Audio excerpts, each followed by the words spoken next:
Zero লাইনে স্থল mine কঠিন হয়ে উঠেছে বাংলাদেশ মিয়ানমার সীমান্ত ব্যবস্থাপনা। রাষ্ট্রীয় বাহিনী না হওয়ায় আরাকান আর্মির সাথে আলোচনায় বসতে পারছে না বিজিবি।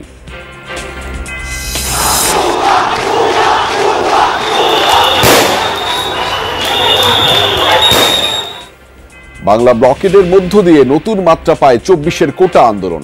১১ জুলাই আইন শৃঙ্খলা বাহিনীর সাথে প্রথমবার শিক্ষার্থীরা জড়ায় সংঘর্ষে। জুলাই অভ্যুত্থানের রসদ জোগাতে নেপথ্যে কাজ করেছেন রাজনৈতিক কর্মীরা।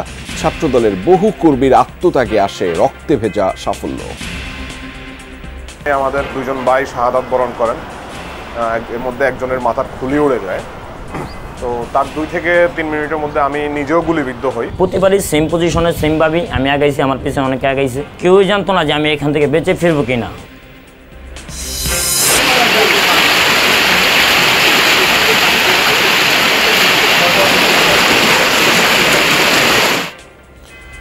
ফেনীতে প্লাবন পরিস্থিতির অবনতি। বাঁধের 21টি স্থান দিয়ে পানি ঢুকে ভাসছে শতাধিক গ্রাম। সাতক্ষীরায় জলাবদ্ধ লাখো মানুষ। এসএসসিতে বরিশাল বোর্ডে ফল বিপর্যয়ের কারণ গণিত ও ইংরেজিতে দুর্বলতা। 16 স্কুলে পাশ করেনি কেউ, জিপিএ 5 নেমেছে অর্ধেকে। রাজধানীতে 1 মাসে ভাঙা হয়েছে 4টি প্রাচীন স্থাপত্য। নির্বিকার প্রত্নতত্ত্ব অধিদপ্তর তালিকাভুক্ত না করায় ধ্বংস হচ্ছে ঐতিহ্য, মত গবেষকদের।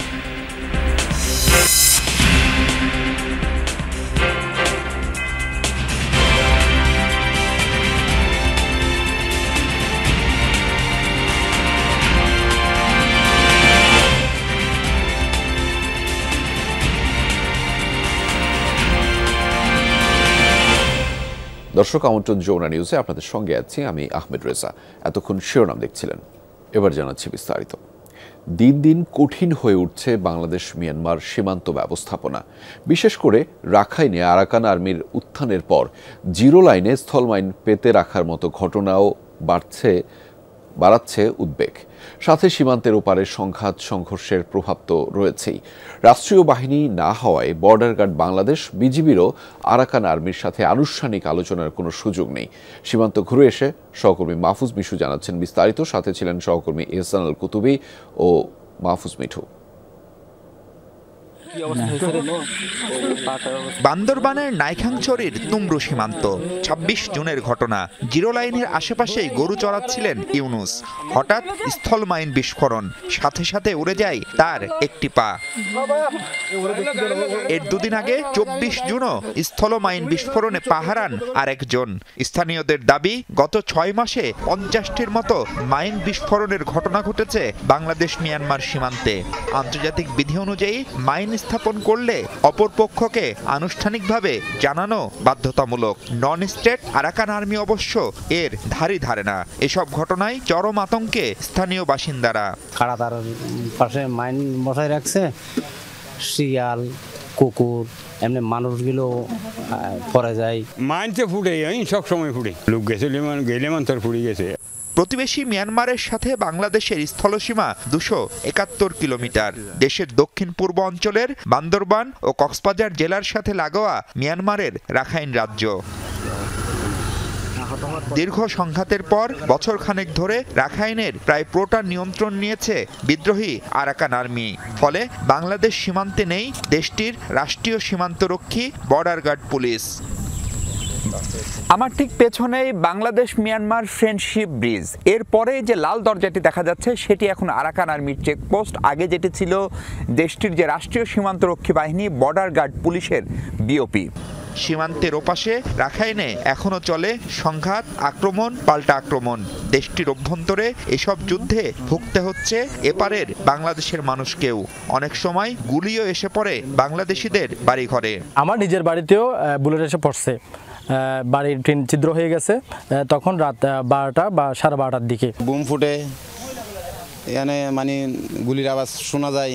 ভয় লাগে, আতঙ্কে থাকি সব সময়, কখন কি হয়ে যায় কোনো নিরাপত্তা নাই আর কি। ওয়াইজান আছে, গুলি মারলে তো বেশি ডর লাগবে, ডর ডরের হতা আদিকে পড়িব। বাংলাদেশ সীমান্ত থেকে দৃশ্যমান আরাকান আর্মির বেশ কয়েকটি ক্যাম্প। তাদের ব্যাপারে সতর্ক বর্ডার গার্ড বাংলাদেশ, বিজিবি। তবে আরাকান আর্মির সদস্যরা ভীষণ রকম বেপরোয়া আর উগ্র হওয়ায় তারা কোনো গুলি ছুড়লেও দ্বিপাক্ষিক চ্যানেলে তা নিয়ে কিছু করার সুযোগ নেই বাংলাদেশের। বাংলাদেশ মায়ানমার সীমান্ত ব্যবস্থাপনা যথেষ্ট জটিল আমি মনে করি। বর্তমানে যেহেতু একটা নন স্টেট অ্যাক্টর কাজ করছে, এখানে অবশ্যই একটা সমন্বিত এফোর্ট দরকার। সেটা সরকারের সর্বোচ্চ মহল থেকে শুরু করে যারা গ্রাউন্ড লেভেলে কাজ করছে, বিজিবি, স্থানীয় প্রশাসন, পুলিশ, সবার একটা সমন্বিত প্রচেষ্টা দরকার। রোহিঙ্গা সংকট আর ভূরাজনীতির জটিল সমীকরণে বাংলাদেশ মিয়ানমার সীমান্তের গুরুত্ব অনেক। তাই কৌশলগত এই অঞ্চল নিয়ে সরকারের সমন্বিত উদ্যোগ নেয়ার তাগিদ দিচ্ছেন অনেকেই। প্রতিবেশী মায়ানমারের রাখাইন রাজ্যে বিশেষ করে আরাকান আর্মির উত্থানের পর সীমান্ত ব্যবস্থাপনা অনেকখানি কঠিন হয়ে পড়েছে। ফলে ওপাশে যে ধরনের অস্থিরতা, বোমাবর্ষণ, গুলিবর্ষণ কিংবা মাইন বিস্ফোরণ, তার প্রত্যক্ষ প্রভাব পড়ছে বাংলাদেশের এই অংশের মানুষের উপর। আর তাই এই সীমান্ত ব্যবস্থাপনায় কি করা যায় মিয়ানমারের সাথে, সেটি সম্ভবত নতুন করে ভাবতে হবে বাংলাদেশকে। মাহফুজ মিশু, যমুনা নিউজ, নাইখংছড়ি, বান্দরবন। পারস্পরিক শুল্ক চুক্তি নিয়ে যুক্তরাষ্ট্র ও বাংলাদেশের মধ্যে দ্বিতীয় দফায় আলোচনা অব্যাহত। স্থানীয় সময় বৃহস্পতিবার সকাল 11টায় বাণিজ্য উপদেষ্টা শেখ বশিরউদ্দিন ওয়াশিংটনে মার্কিন বাণিজ্য প্রতিনিধি জেমিসন প্রিয়ারের কার্যালয়ের সাক্ষাৎ করেন। এ সময় দুজনের মধ্যে পারস্পরিক স্বার্থ সংশ্লিষ্ট নানা বিষয়ে আলোচনা হয়। উভয় দেশের বাণিজ্যিক সম্পর্কের প্রায় সব গুরুত্বপূর্ণ দিকই উঠে আসে আলোচনায়। বাংলাদেশের প্রতিনিধি দলের নেতৃত্ব দেন বাণিজ্য উপদেষ্টা শেখ বশিরউদ্দিন। ঢাকা থেকে ভার্চুয়ালি আলোচনায় যুক্ত হন জাতীয় নিরাপত্তা উপদেষ্টা ডক্টর খলিলুর রহমান এবং প্রধান উপদেষ্টার তথ্য যোগাযোগ প্রযুক্তি এবং টেলিযোগাযোগ সংক্রান্ত বিশেষ সহকারী ফয়েজ আহমেদ তৈয়ব। এছাড়া বাণিজ্য মন্ত্রণালয়ের ঊর্ধ্বতন কর্মকর্তারা আলোচনায় অংশ নেন। 11 জুলাই প্রথমবার আন্দোলনকারীদের সাথে সরাসরি সংঘর্ষ হয় আইনশৃঙ্খলা বাহিনীর। আহত হন অর্ধশতাধিক শিক্ষার্থী। এদিন একের পর এক পুলিশের ব্যারিকেড ভেঙে মিছিল নিয়ে এগিয়ে যায় শিক্ষার্থীরা। ব্লকেট দেওয়া হয় দেশের বিভিন্ন প্রান্তে। ক্যাম্পাসগুলো তখন সব উত্তাল। রাত পর্যন্ত অবরোধের পর আসে নতুন কর্মসূচির ঘোষণা। সুমাইয়া এসে রিপোর্টে জানাবো ওই দিনের ঘটনা প্রবাহ।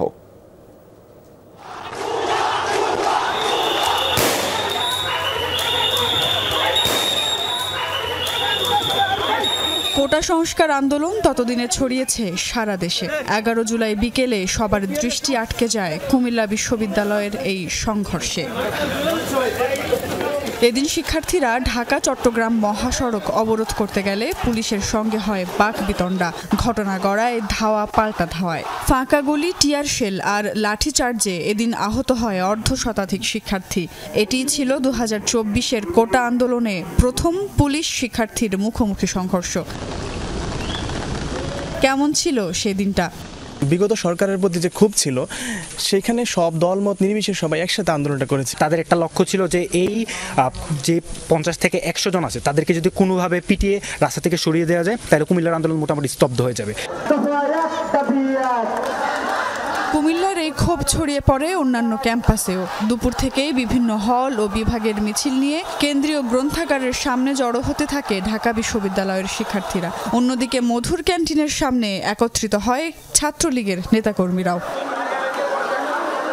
ঢাকা বিশ্ববিদ্যালয়ের শিক্ষার্থীদের সাথে যুক্ত হয় অন্যান্য ক্যাম্পাসের শিক্ষার্থীরাও। শুরু হয় মিছিল। উদ্দেশ্য শাহবাগ সহ গুরুত্বপূর্ণ মোড়ে আবারও ব্লকেড। রমনার দিক থেকে ব্যারিকেড ভাঙতে ভাঙতে এগিয়ে আসে জগন্নাথ বিশ্ববিদ্যালয়ের শিক্ষার্থীরা। কাঁটাবনের রাস্তা ধরে যোগ দেয় ঢাকা কলেজের শিক্ষার্থীরাও। বিক্ষুব্ধ শিক্ষার্থীদের আর আটকে রাখা যায়নি। মিছিলের স্রোত এগিয়ে যেতে থাকে ইন্টারকন্টিনেন্টাল থেকে বাংলা মোটর ও আশপাশে।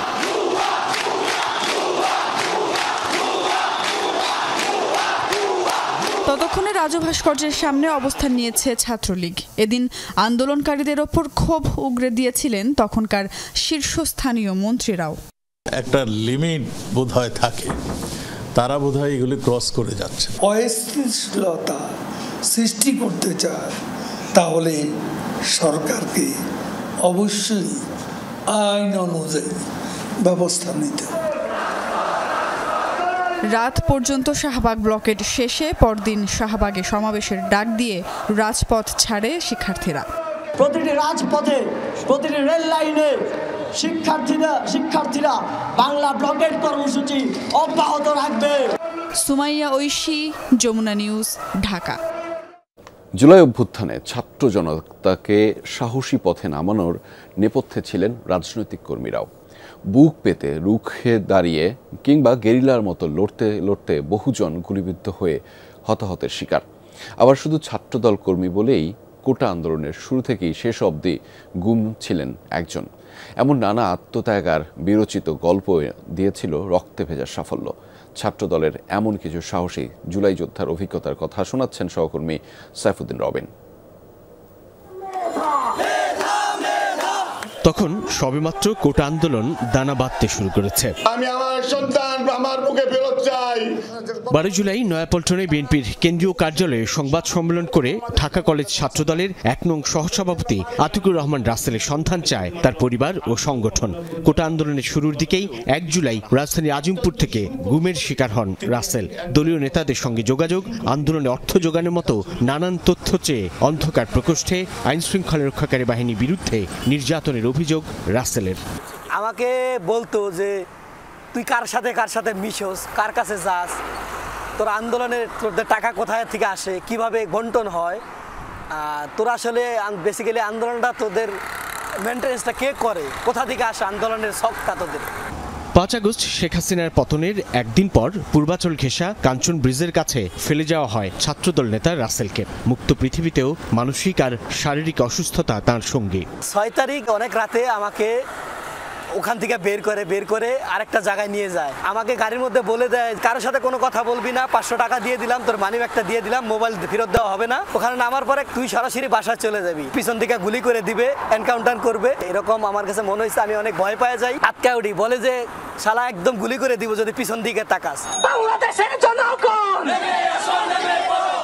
জুলাইয়ের মাঝামাঝি থেকে নিজ ক্যাম্পাস ছেড়ে ঢাকা বিশ্ববিদ্যালয়ের ছাত্রদলের এই নেতা ছুটে যান বেসরকারি বিশ্ববিদ্যালয়ে শিক্ষার্থীদের মাঝে। স্লোগানে প্রকম্পিত করেন চারপাশ। মানবিক আর উদ্দীপ্ত আহ্বান আগস্টের উত্তাল দিনগুলোতে রণক্ষেত্রে পরিণত হওয়া চানখারপুর এলাকায় ছাত্র জনতার কাছে জোটবদ্ধ থেকে শেষ বিজয়ের ডাক। এত গুলি, এত সংঘর্ষ, এত কিছুর পরও আমি যখন ডাকলাম যে বাংলাদেশের মানুষজন নেমে পড়ুন, রাস্তার 2 ধার থেকে মানুষগুলো, জেনারেল পাবলিকগুলো, আমার বাপ দাদার বয়সের মানুষগুলো আমাদের সাথে অ্যাড হতে লাগলো। যখন এই দৃশ্য দ্বারা সাধারণ শিক্ষার্থীরা দেখলো, কিসের ভয়? 5 আগস্ট ঢাকা মেডিকেলে নতুন বিল্ডিং এর পাদদেশে দাঁড়িয়ে বললাম, আমার বাপ মা ভাই বোন যারা এখানে আছেন, এই যুদ্ধের ময়দানে আমাদের পাশে থাকেন। আমরা এই লড়াইয়ে জিতবো, কোনো সন্দেহ নাই, আজকেই জিতবো। প্লিজ কেউ কাউকে ছেড়ে যায় না।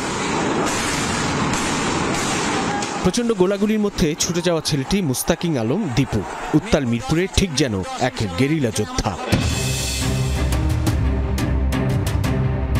মিরপুর 10 নং গোলচত্বরে শাহ আলী থানা ছাত্রদলের এই কর্মীর এমন আগ্রাসী মনোভাব যেন যুদ্ধক্ষেত্রে ভয়ডরহীন এক সৈনিকের। মারণাস্ত্রের মুখোমুখি হয়ে ঠিকই গুলিবিদ্ধ হন মুস্তাকিং। একদম গোলচত্বরে যে জায়গাতে আমাদের দিকে চাইড থেকে আমাদের দিকে আক্রমণ করা হয়, ফায়ার করা হয়, ওরা কিন্তু বারবারই আমাদের পিছনে আনছে। আমরা দাওয়া পাল্টা দেওয়া, প্রতিবারই সেম পজিশনে সেম ভাবেই আমি আগাইছি, আমার পিছনে অনেকে আগাইছে। কেউই জানতো না যে আমি এখান থেকে বেঁচে ফিরবো কিনা, সবই আল্লাহর রহমত। ঢাকা মহানগর ছাত্রদলের ফখরুল ইসলাম ফাহাদ রুখে দাঁড়ানোর গল্পে আরেক আহত যোদ্ধা। 19 জুলাই নয়াপল্টনের কালভার্ট রোডে শীর্ষ নেতাদের সঙ্গে প্রতিরোধ গড়ে তুলেছিলেন ছাত্রদলের এই নেতাও। হঠাৎই খাড়ের নিচ দিয়ে চলে যাওয়া গুলি গালের ডান পাশ দিয়ে বেরিয়ে যায়। গুলি ছোড়া শুরু করে। এর কিছুক্ষণের মধ্যে আমি দেখলাম যে আমার সামনে আমাদের এই 2 জন ভাই শাহাদাত বরণ করেন। এর মধ্যে একজনের মাথার খুলি উড়ে যায়। তো তার 2 থেকে 3 মিনিটের মধ্যে আমি নিজেও গুলিবিদ্ধ হই। তো বুলেটটা আমার এই যে গালের ডান পাশ দিয়ে এখান দিয়ে ঢুকে গালের ডান পাশের চোয়ালের মাংস ভেদ করে বেরিয়ে যায় আর কি। তো হাসপাতাল কর্তৃপক্ষ আমার অবস্থা দেখে ওনারা আমাকে ট্রিটমেন্ট দিতে রাজি হচ্ছিলেন না। ওনারা বলতেছে এই রোগীকে বাঁচানোর পসিবিলিটি খুব কম। জুলাই অভ্যুত্থানে বিএনপি ও অঙ্গ সংগঠনের অসংখ্য নেতাকর্মী নিহত। পাশাপাশি ফাহাদের মতো নতুন জীবন ফিরে পাওয়া বহু আহত এখনো বয়ে বেড়াচ্ছেন দগদগে স্মৃতি, যাদের চরম সাহসে দেশ জনতার পরম মুক্তি মিলেছে বলে মনে করেন নেতাকর্মীরা। আসলে মরার জন্যই কিন্তু এই আন্দোলনে অংশগ্রহণ করছিলাম। স্বৈর শাসক চেপে বসেছিল, সেখান থেকে আসলে আমরা মুক্তি চাচ্ছিলাম। সাইফুদ্দিন রবিন, যমুনা নিউজ, ঢাকা। কষ্টে আছে জুলাই আন্দোলনে নিহত কাঠমিস্ত্রি ফারুকের পরিবার। চট্টগ্রামের লালখান বাজারে এক কক্ষের জীর্ণ ঘরে স্ত্রী আর 2 সন্তানের বসবাস। অর্থকষ্ট তো রয়েছেই, মনোকষ্ট প্রবল। গুলিবিদ্ধ হওয়ার 2 ঘন্টা পরও চিকিৎসা না পেয়ে ফারুকের মৃত্যু ভুলতে পারেন না পরিবারের সদস্যরা। লালখান বাজার টাঙ্কির পাহাড়ে সিটি কর্পোরেশন কলোনির সরু এই গলি পেরিয়ে এক কক্ষের ছোট্ট ঘরে 2 সন্তানকে নিয়ে বসবাস করেন ফারুকের স্ত্রী। পেশায় কাঠমিস্ত্রি ফারুক মৃত্যুর আগে চেয়েছিলেন বিদেশে পাড়ি দিতে। পরিবারে একটু সচ্ছলতা আনার সেই স্বপ্ন আর পূরণ হয়নি। গৃহিণী স্ত্রীরও কোনো আয় নেই। জুলাই ফাউন্ডেশন এবং সরকারের দেয়া অর্থে কোনো মতে দিন কাটছে। হাজবেন্ড থাকলে একটা কুড়ের ঘরে থাকলো শান্তি। এখন যে আমার হাজবেন্ড নাই বা আমার যদি আমাকে বিল্ডিংও হয়, আমার তো শান্তি লাগতেছে না। আমার ছেলে মেয়ের জীবনটা অন্ধকার হয়ে গেল। এখন তাদের পড়ালেখা খরচ, সবকিছু দায়িত্ব একটা বাবা নিতে অনেক কষ্ট হয়ে যায়। 2024 সালের 16 জুলাই দুপুরে হোটেলে ভাত খেয়ে শোলক বহরে ফার্নিচার দোকানে কর্মস্থলে ফিরছিলেন ফারুক। বৈষম্য বিরোধী ছাত্র আন্দোলনে তখন উত্তাল মুরাদপুর। এক পর্যায়ে গুলিবিদ্ধ হয়ে ঘণ্টাখানেক রাস্তায় পড়েছিলেন ফারুক। আন্দোলনকারী 2 তরুণ তাকে উদ্ধার করলেও পথে পথে তৎকালীন সরকার দলীয় নেতাকর্মীদের ভয়ে বহদ্দারহাট বাস টার্মিনাল ঘুরে হাসপাতালে পৌঁছাতে লাগে আরও 1 ঘন্টা। সময় মতো চিকিৎসা না পেয়ে পথেই মৃত্যুর কোলে ঢলে পড়েন। আজকে আমার হাজবেন্ড ওখানে যাওয়ার পরে কেন গুলি খাইলো, কেন মারা গেল? আমার হাজবেন্ড তো খুনি ছিল না, এরকম আসামি ছিল না, আন্দোলনের কর্মী ছিল না, কোনোই ছিল না, কোনো দল করতো না। আমার হাজবেন্ড শুধু আমাদেরকে খাওয়ানোর জন্য শুধু চাকরিতে গেছিল। সেই চাকরিতে কেন আর আমার বাসায় ফিরে আসতে পারলো না, আমার বাসায় আর ঢুকতেই পারলো না। সেই রাস্তার থেকে সে বিদায় নিতে হইল। 2 সন্তানকে ঘিরে বড় স্বপ্ন দেখতেন ফারুক। বাবার সেসব কথা স্মৃতি কাদায় সন্তানদের। আমার আব্বু আমাকে অনেক ভালোবাসতো। আমার আব্বুকে প্রতি রাত সবাই বাবা ডাক, আমরা বাবা ডাকতে পারিনি। আমি আমার বাবাকে প্রত্যেকটা রাতে জড়িয়ে ধরে ঘুমতাম, কিন্তু এখন তো আর আমার সেই মানুষটা নেই। সবাই সবার বাবাকে বাবা ডাকতে পারে, কিন্তু আমরা পারি না। সবার বাসায় রাতে বাবা আসে, কিন্তু আমাদের বাসায় বাবা আসে না। সেটাই অনেক কষ্ট। ফারুকদের বাড়ি নোয়াখালী, তবে ভূমিহীন পরিবারটির সবাই থাকেন চট্টগ্রামে। শহীদুল সুমন, যমুনা নিউজ, চট্টগ্রাম। রংপুরে আবু সাইদ হত্যাকাণ্ডে জড়িত সবাইকে চিহ্নিত না করায় হতাশ বেগম রোকেয়া বিশ্ববিদ্যালয়ের শিক্ষকরা। পরিবারেরও দাবি জড়িত কেউই যেন ছাড় না পায়, চান দ্রুত বিচার শেষ করার। একই দাবি জানিয়েছেন আবু সাইদের সহপাঠীরাও।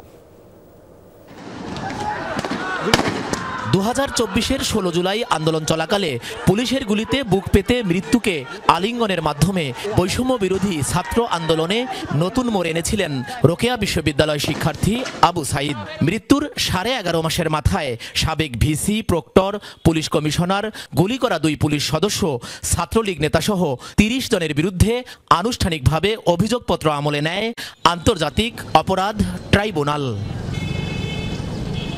তবে সাইদের সহপাঠী, বন্ধু ও সমন্বয়কদের দাবি বিচারের আওতায় আনতে হবে আওয়ামী লীগ সন্ত্রাসী ও তৎকালীন প্রশাসনের দায়িত্বশীলদেরও।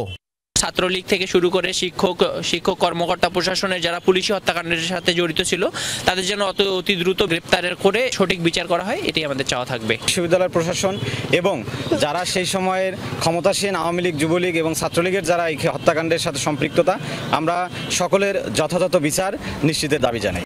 পরিবারের দাবি জড়িত কেউই যেন ছাড় না পায়, দ্রুত বিচার শেষ করারও তাগিদ তাদের। আবু সাইদ ভাইয়ের হত্যা মামলায় যেন কেউ পার না পায়, এটা আমাদের পরিবার থেকে দাবি। শুধু চার্জশিট হলেই হবে না, কিন্তু বিচারের কার্যক্রমও করতে হবে। আবু সাইদ হত্যাকাণ্ডে জড়িত সবাইকে চিহ্নিত না করায় কিছুটা হতাশ বিশ্ববিদ্যালয়ের শিক্ষকরাও। এখানে পুলিশ প্রশাসন ছিল এবং আমাদের বিশ্ববিদ্যালয় প্রশাসনের একটা অবহেলা ছিল, এবং যারা যেভাবে এখানে সংযুক্ত ছিল তাদের প্রত্যেকের যেন শাস্তি হয়। আমি বলবো সরকারই এটা সম্পূর্ণ দায়ী। আবু সাইদের হত্যা হচ্ছে, এটা পুরোপুরি পুলিশের একটা হত্যাকাণ্ড। সরকার, মাঝহারুল মান্নান, যমুনা নিউজ, রংপুর।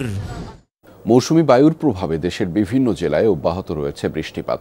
ফেনীতে বন্যা দুর্গত এলাকায় চরম ভোগান্তিতে দিন কাটছে বাসিন্দাদের। পরশুরাম ও ফুলগাজীতে বানের জল কিছুটা কমলেও নতুনভাবে প্লাবিত সদর ও ছাগলনাইয়ার নিম্নাঞ্চলের বিভিন্ন এলাকা। মুহুরী ও কহুয়া ও সিলোনিয়া নদীর বেড়িবাঁধের ২১টি স্থান ভেঙে এ পর্যন্ত ৪ উপজেলার অন্তত ১০৯টি গ্রাম প্লাবিত হয়েছে। বাড়িঘরে পানি ওঠায় আশ্রয়কেন্দ্রে অবস্থান নিয়েছেন অনেকেই। খোলা হয়েছে ১৬১টি আশ্রয়কেন্দ্র। শুকনো খাবার সহ বিভিন্ন সামগ্রী বিতরণ করছে স্থানীয় প্রশাসন। পানি ওঠায় এখনও বন্ধ ফেনী পরশুরাম সড়কে যান চলাচল। ফুলগাজী ও পরশুরামের অনেক এলাকা গত দুদিন ধরে বিদ্যুৎ বিচ্ছিন্ন অবস্থায় রয়েছে। পানি উন্নয়ন বোর্ড জানিয়েছে, বৃষ্টি ও উজানের ঢল কমে আসায় মুহুরী, কহুয়া ও সিলোনিয়া নদীর পানি গতকাল সন্ধ্যা থেকে বিপদসীমার নিচ দিয়ে প্রবাহিত হচ্ছে। এদিকে টানা বর্ষণে নোয়াখালী সদর সহ কয়েকটি উপজেলার অনেক এলাকা এখনও জলাবদ্ধ অবস্থায় রয়েছে। চরম কষ্টে দিন কাটছে স্থানীয়দের।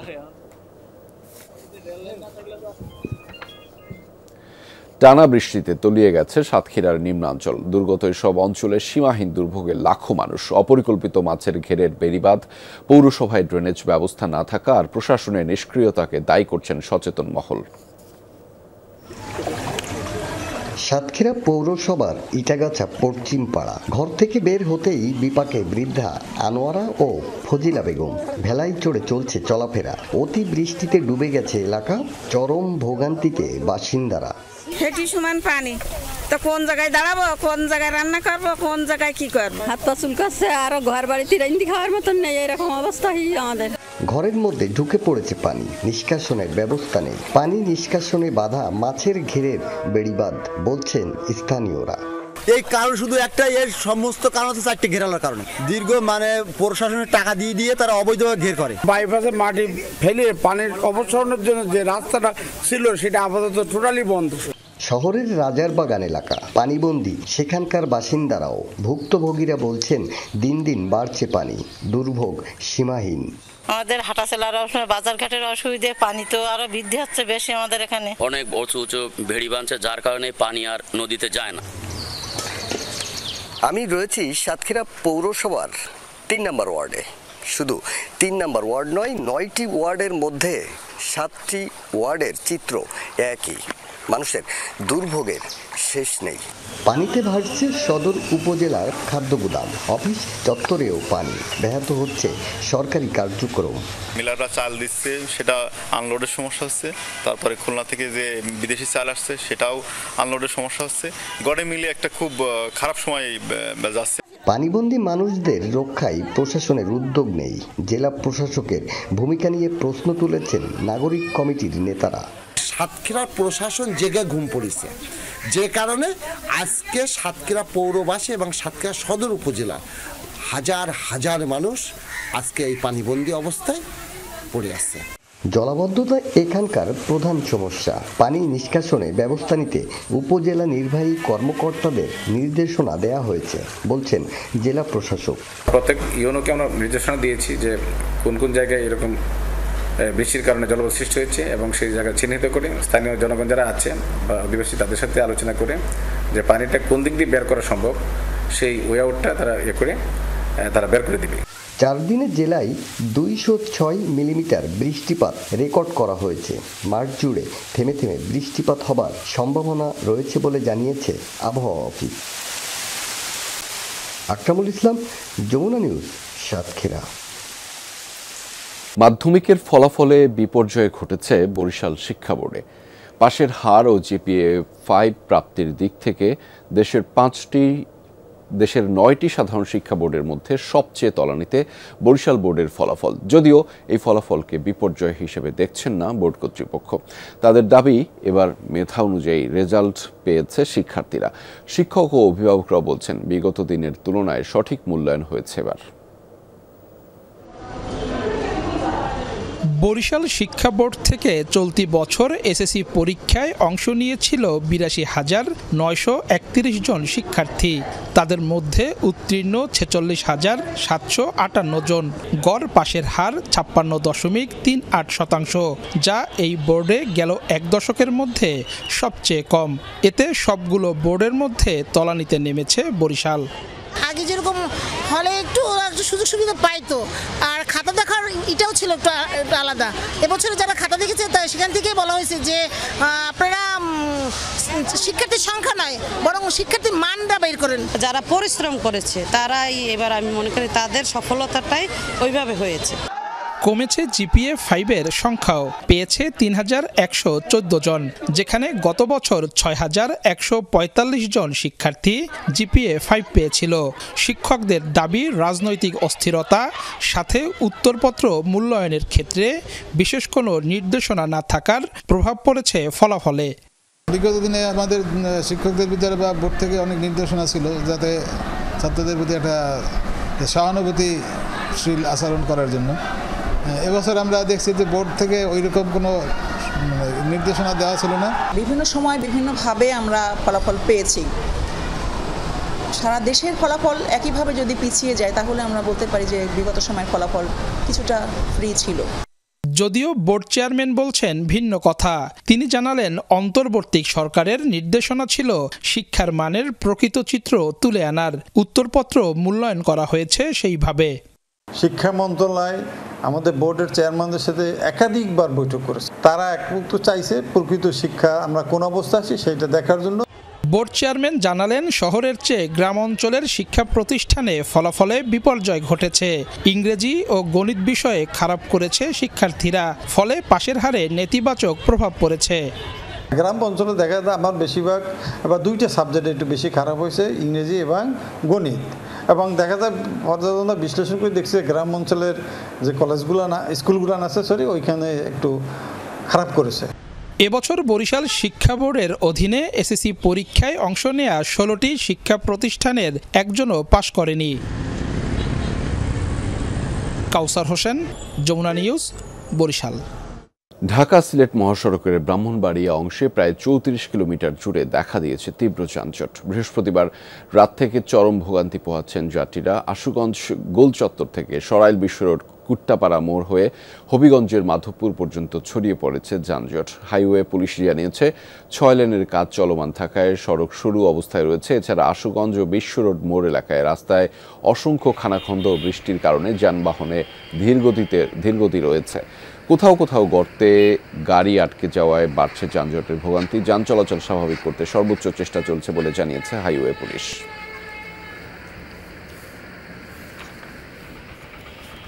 রংপুরে বেগম রোকেয়া বিশ্ববিদ্যালয়ের এক ছাত্রীর ঝুলন্ত মরদেহ উদ্ধারের ঘটনা নিয়ে 2 বিভাগের শিক্ষার্থীদের মধ্যে ধাওয়া পাল্টা ধাওয়া হয়েছে। আহত হয়েছে 5 জন। বৃহস্পতিবার রাত 12:30টার দিকে হয় এই ঘটনা। পুলিশ ও প্রক্টর জানিয়েছে রাত 10:30টার দিকে ক্যাম্পাসের সামনের সর্দার পাড়ায় আপন লেডিস হোস্টেলে এক ছাত্রীর ঝুলন্ত মরদেহের খবর মেলে। এরপরই পুলিশ সেখানে অভিযান চালায়। প্রক্টোরিয়াল বডির উপস্থিতিতে দরজা ভেঙে ব্যবস্থাপনা বিভাগের শিক্ষার্থী জান্নাতুল ফেরদৌস টুম্পার মরদেহ উদ্ধার করা হয়। পরে রংপুর মেডিকেলে নেওয়া হয় মরদেহ। এদিকে গণযোগাযোগ ও সাংবাদিকতা বিভাগের এক শিক্ষার্থী ফেসবুকে ছবিসহ পোস্ট দিলে উত্তেজনা দেখা দেয়। এক পর্যায়ে সাংবাদিকতা ও ব্যবস্থাপনা বিভাগের শিক্ষার্থীদের মধ্যে ধাওয়া পাল্টা দেওয়া হয়। পরে সেনাবাহিনীর উপস্থিতিতে রাত 1:30 নাগাদ পরিস্থিতি শান্ত হয়। পুলিশ জানিয়েছে এই ঘটনায় ব্যবস্থাপনা বিভাগের এক ছাত্রকে নজরদারিতে রাখা হয়েছে। নারায়ণগঞ্জে বিএনপির নতুন প্রাথমিক সদস্য সংগ্রহ কার্যক্রম চলছে। বৃহস্পতিবার সিদ্ধিরগঞ্জের 4 নম্বর ওয়ার্ডে আয়োজিত অনুষ্ঠানে সাবেক সংসদ সদস্য মোহাম্মদ গিয়াসউদ্দিন বলেন, যেসব রাজনৈতিক দল জনগণের ভোট পাবে না মূলত তারাই পিআর বা আনুপাতিক পদ্ধতিতে নির্বাচন চায়। বিএনপির বিরুদ্ধে নানা ষড়যন্ত্র চলছে উল্লেখ করে নেতাকর্মীদের বিভাজন ভুলে সবাইকে ঐক্যবদ্ধ হওয়ার আহ্বান জানিয়েছেন তিনি। বলেন, আওয়ামী লীগের চিহ্নিত দোসররা যেন বিএনপির দোসর হতে না পারে সে বিষয়ে সজাগ থাকতে হবে। অনুষ্ঠানে বিএনপির বিভিন্ন স্তরের নেতাকর্মীরা উপস্থিত ছিলেন। রাজধানীতে গত মাসে 4টি স্থাপনা ভাঙা হলেও নির্বিকার প্রত্নতত্ত্ব অধিদপ্তর। ভবনগুলো তালিকাভুক্ত নয় বলে কোনো ব্যবস্থা নেয়নি তারা। পাশাপাশি লোকবল আর আইনি জটিলতার অজুহাত দিয়েছে সংস্থাটি। ঐতিহাসিক স্থাপনাগুলো তালিকাভুক্ত না করায় ধ্বংস হচ্ছে অভিযোগ গবেষকদের। তবে সংস্থাটি এখন বলছে স্থাপনাগুলোর সংরক্ষণে তারা উদ্যোগ নেবে। সহকর্মী শাকিল হাসানের রিপোর্টে থাকছে বিস্তারিত। ছবি তুলেছেন মাহফুজ মিঠু এবং রুবেল হাসান।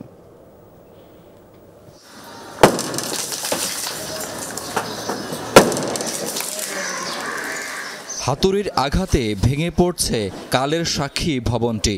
1890 সালে নির্মিত বাড়িটি এই অঞ্চলের সাহিত্যিক সাংবাদিকদের আতুরঘর।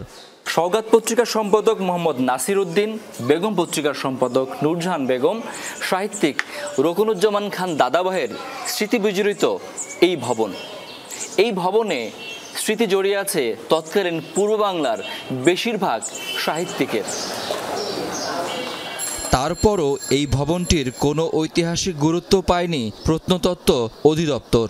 স্থাপনাটি সংরক্ষণযোগ্য নয় বলেও প্রতিবেদন দিয়েছে প্রত্নস্থাপনা রক্ষায় নিযুক্ত সরকারি এই সংস্থাটি। কমিটি যেটা হয়েছে সেই কমিটিটাও হাইকোর্টের রায় মেনে তো হয়নি, নিজেদের মতো একটা ইন্টারনাল কমিটি ফর্ম করে তারা এই বিল্ডিংটাকে রায় দিয়ে দিয়েছেন যেটা এমন কোনো ঐতিহাসিক গুরুত্ব নেই। চলতি বছরের জুনের শুরুতে ভবনটি ভেঙে ফেলার কাজ শুরু হয়। এখানে বহুতল ভবন নির্মাণের পরিকল্পনা করেছেন নূরজাহান বেগমের উত্তরাধিকাররা। পরে ভবনটি ভাঙা বন্ধ হয়। বাড়িওয়ালা আমাকে ভাঙ্গার জন্য ডাকছে, আমরা ভাঙ্গার লেবারের কাজ করতেছি, পুরো বাড়িটা একেবারে সমান করতে। এ বিষয়ে জানতে আমরা যাই আগারগাঁওয়ে প্রত্নতত্ত্ব অধিদপ্তরে। সংস্থার মহাপরিচালক স্বীকার করেন স্থাপনাটির ঐতিহাসিক গুরুত্ব রয়েছে। প্রয়োজন হলে গভর্নমেন্ট অ্যাকোয়ার করবে বা কম্পেনসেট করে ওটা প্রোটেক্টেড করা হবে, এটার কার্যক্রম চলছে। নারিন্দা রোডে 1923 সালে নির্মিত নারিন্দার সুয়ারেজ পাম্পিং স্টেশন ভেঙে মাটির সঙ্গে মিশিয়ে দেয়া হয়েছে। ঈদের ছুটির মধ্যে দ্রুত গতিতে ভবনটি ভাঙা হয়েছে। নারিন্দা পাম্পিং স্টেশনের শতবর্ষী পুরনো ভবনটি ভেঙেছে ওয়াসা। নতুন একটি প্রকল্পের অধীনে এখানে বহুতল ভবন করবে সংস্থাটি। অথচ ওয়াসারই আরও অনেক খোলা জায়গা ছিল এই ভবনের পাশ ঘিরে, কিন্তু সেই বিকল্পে না গিয়ে পুরনো ভবনটি ভাঙাই পছন্দ করেছে ওয়াসা। এটা ওয়াসার জায়গা, পেছনে ময়লার ট্যাঙ্কি আর কি। স্থাপনাটি তালিকাভুক্ত নয় বলে কোনো ব্যবস্থা নেয়নি প্রত্নতত্ত্ব অধিদপ্তর। নারিন্দা রোডে অবস্থিত ছিল এই ভবনটি। না, আমার কাছে তো আসে নাই, 2200 বাড়ির মধ্যে আছে না, প্রোটেক্টেড না তো। 1 কিলোমিটার দূরের টিপু সুলতান রোডের শঙ্খনিধি হাউসের সামনের দিকের ঝুল বারান্দা ভেঙে পড়েছে সম্প্রতি। দখলদাররা এখানে অবৈধভাবে টয়লেট নির্মাণ করেছিল। ওই যে সুযোগ ছাত্র আজাদুদ্দিন সুমন কাঞ্চন দে জানাগোনা মুঠান, এরা এখানে দল করছে। এরা তো দোতলা বাড়া লুটপাট করে রাখা। কবে থেকে? এরা তো লুটপাট করে রেখেছে, ওকে জিজ্ঞেস করে। কবে থেকে এটা করছে? 2000 সাল থেকে ওরা এবারে লুটপাট করে রেখেছে। রাজুক ছোট্ট একটি ব্যানার টাঙিয়ে তাদের দায়িত্ব সেরেছে। স্থাপনাটি রক্ষায় কোনো তৎপরতা নেই প্রত্নতত্ত্ব অধিদপ্তরের। উল্টো জেলা প্রশাসন ভবনের নানা অংশ ভাড়া দিয়েছে গ্যারেজ ওয়ার্কশপের কাছে। একটা অংশ ভাড়া নিয়ে অফিস করেছে বাংলাদেশ ইঞ্জিনিয়ারিং শিল্প মালিক সমিতি। আমরা লিখিলাম সেবা একটা কাছ থেকে, সে যখন চলে গেছে সে একদম বিক্রি করে গেছে, বিক্রি করতে সে পারে না, তো ওর মালিক দাবি করছে আমরা মালিক নেই যা। আমরা কোর্টে গেছি, কোর্টে যাওয়ার পর আমরা অর্ডার পাইছি, আমরা বিকল্প জায়গা দিয়ে দেবো, আমরা যাইব, অসুবিধা কি? আমরা চাই এটাকে সংরক্ষণ করা হোক। পুরান ঢাকার বিকে দাস রোডের মঙ্গলালয়ের সামনের বেশ খানিকটা অংশ ভেঙে ফেলা হয়েছে ঈদের ছুটির মধ্যে। 110 বছর পুরনো এই বাড়িটি পুরান ঢাকার অন্যতম সুন্দর নিদর্শন। পুরো মঙ্গলালয় জুড়ে স্থাপন করা হয়েছিল দৃষ্টিনন্দন সব ভাস্কর্য। এ কারণে বাড়িটি একসময় পরিচিতি পেয়েছিল পুতুল বাড়ি হিসেবে। দখলদাররা ঠিক সেই জায়গাটিতেই আঘাত করেছে, ধীরে ধীরে ভেঙে ফেলেছে বাড়িটির প্রায় সবগুলো ভাস্কর্য। বাড়িটি এখন মেস হিসেবে ভাড়া দিয়েছেন মালিক দাবিকারী। অনেক লোক থাকা হয়েছে, অনেক লোক থাকে। কত রুমে আছে? 50 জন, কত রুমে 20 জন। দেশের বেশিরভাগ প্রত্নস্থাপনাই তালিকাভুক্ত করেনি প্রত্নতত্ত্ব অধিদপ্তর। যেগুলো তালিকায় আছে এমনকি তার বেশিরভাগও সংস্থাটির দখলে নেই। এত বড় বড় ক্ষতি হয়ে যাচ্ছে, তারপরেও যদি ওনারা পুরো ব্যাপারটাকে আর কি ইগনোর করেন, তাহলে আসলে সত্যিকার অর্থে আমরা কোনো আর আশা দেখি না। প্রত্নস্থাপনা একটি দেশের সভ্যতার চিহ্ন, তাই স্থাপনাগুলো সংরক্ষণ করে সভ্যতা এগিয়ে নেওয়ার দাবি সবার। শাকিল হাসান, যমুনা নিউজ, ঢাকা। মালয়েশিয়ার আসিয়ান সম্মেলনের সাইডলাইনে বৈঠক করেছেন যুক্তরাষ্ট্র ও রাশিয়ার পররাষ্ট্রমন্ত্রীরা। বৃহস্পতিবার রাজধানী কুয়ালালামপুরে অনুষ্ঠিত হয় এই বৈঠকটি। দুদেশের পররাষ্ট্রমন্ত্রী ছাড়াও উচ্চ পর্যায়ের প্রতিনিধি দল অংশ নেয় এতে। ঘণ্টাব্যাপী চলে আলোচনা। রুশ পররাষ্ট্র মন্ত্রণালয় জানিয়েছে বৈঠকে ইউক্রেন ইস্যুতে গঠনমূলক এবং আন্তরিক আলোচনা হয়েছে, কিন্তু যুদ্ধবন্ধের অগ্রগতি নিয়ে রুশ পররাষ্ট্রমন্ত্রীর কাছে হতাশা প্রকাশ করেছেন মার্কিন পররাষ্ট্রমন্ত্রী মার্কো রুবিও। মার্কিন প্রেসিডেন্ট হিসেবে পুনরায় ডোনাল্ড ট্রাম্প দায়িত্ব নেয়ার পর দ্বিতীয়বার আলোচনায় অংশ নিলেন রুশ ও মার্কিন কূটনীতিকরা।